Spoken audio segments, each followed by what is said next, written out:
ಮನೆದೆ ಗೋಡಿ ಕಡೆ ಇದಕ್ಕೆ ಕ್ರೆಡಿಟ್ ಆಗ್ತದೆ ಸರ್. ಅಕೌಂಟಲ್ಲಿ ಪೇ ಹೋಗಿದೆ, ಅಕೌಂಟಿಗೆ ಕ್ರೆಡಿಟ್ ಆಗ್ತದೆ. ಇವತ್ತು ಮಧ್ಯಾಹ್ನ ಇರ್ಬೋದು. ಯಾವಾಗ ಬಿದ್ದಿದೆ ಅವಾಗ? 3 years.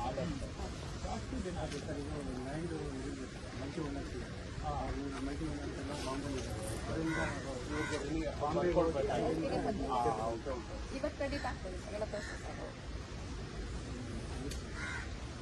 ಹೊಸ ಮನೆ ಸ್ಯಾಂಕ್ಷನ್ ಆಗಿದೆ. 124 ನಿಮ್ಮ ಅಕೌಂಟಿಗೆ 1,20,000 ಹೋಗಿರುತ್ತೆ. ಈ ಮಧ್ಯಾಹ್ನದಲ್ಲಿ ಕ್ರೆಡಿಟ್ ಆಗ್ತದೆ. ಈಗ ಹೊಸದು ಮನೆ ಹಾಕೊಡ್ತೇವೆ. ಈಗ ಇದು ಅಲ್ಲದೆ ನಿಮ್ಗೆ ಇವ್ರಿಗೆ 1,50,000 ಲಕ್ಷ ಬರುತ್ತಾ? 1,20,000 1,500 ಬರುತ್ತೆ.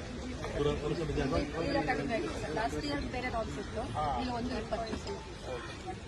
ಮನೇನು ಇದಲ್ಲದೆ ಈ ಅಮೌಂಟ್ ನಿಮ್ಗೆ ಕ್ಯಾಶ್ ಬಂದಿದೆ.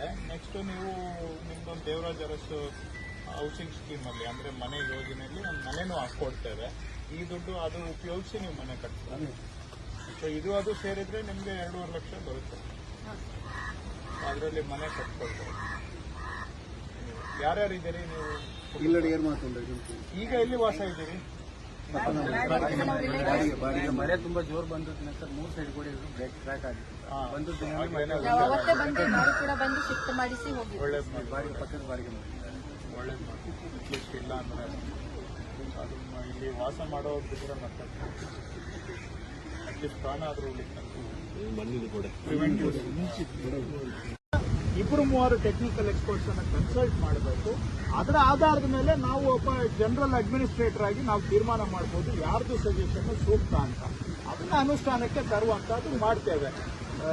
ಹಿಂದೆ ಅವರು ಏನ್ ಮಾಡಿದ್ದಾರೆ ಬಿಟ್ಟಿದ್ದಾರೆ ಅದ್ರ ಬಗ್ಗೆ ನಾನು ಮಾತಾಡ್ಲಿಕ್ಕೆ ಹೋಗಲ್ಲ. ನಾವು ಹೇಳ್ತಾ ಇದ್ದೇವೆ 300 ಕೋಟಿ ರೂಪಾಯಿ ಮಾಡಬೇಕು ಅಂತ ಮುಖ್ಯಮಂತ್ರಿಗಳು ಹೇಳಿದ್ದಾರೆ. ಅದಕ್ಕೆ ನಮ್ಮ ಸರ್ಕಾರ ಬರ್ತದೆ.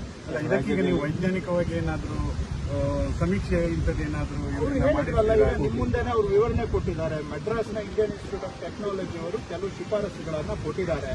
ಈಗ ಕಲ್ಲು ಹಾಕುವಂತದ್ದಾದ್ರೆ 100 ಮೀಟರ್ಗೆ 1.5 ಕೋಟಿಯಷ್ಟು ಆಗತ್ತೆ. ಈಗ ಅವರು ಕೊಟ್ಟಿರೋ ಸಜೆಷನ್ ನೋಡಿದ್ರೆ 100 ಮೀಟರ್ಗೆ 15 ಕೋಟಿ ಆಗುತ್ತೆ.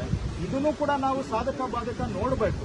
ಖರ್ಚು ಮಾಡುವಾಗ ಎಷ್ಟು ಅದರ ರಿಸಲ್ಟ್ ಏನು, ರಿಸಲ್ಟ್ಗೆ ತಕ್ಕ ಹಾಗೆ ಖರ್ಚು ಮಾಡುವಂಥದ್ದೆಲ್ಲ ಇರುತ್ತೆ. ಸೊ ಅವರು ಹೇಳ್ತಾ ಇದ್ದಾರೆ ಮೆಡ್ರಾಸ್ನ IIT ಅವರು ಕೆಲವು ರೆಕಮೆಂಡೇಶನ್ ಕೊಟ್ಟಿದ್ದಾರೆ ಅಂತ.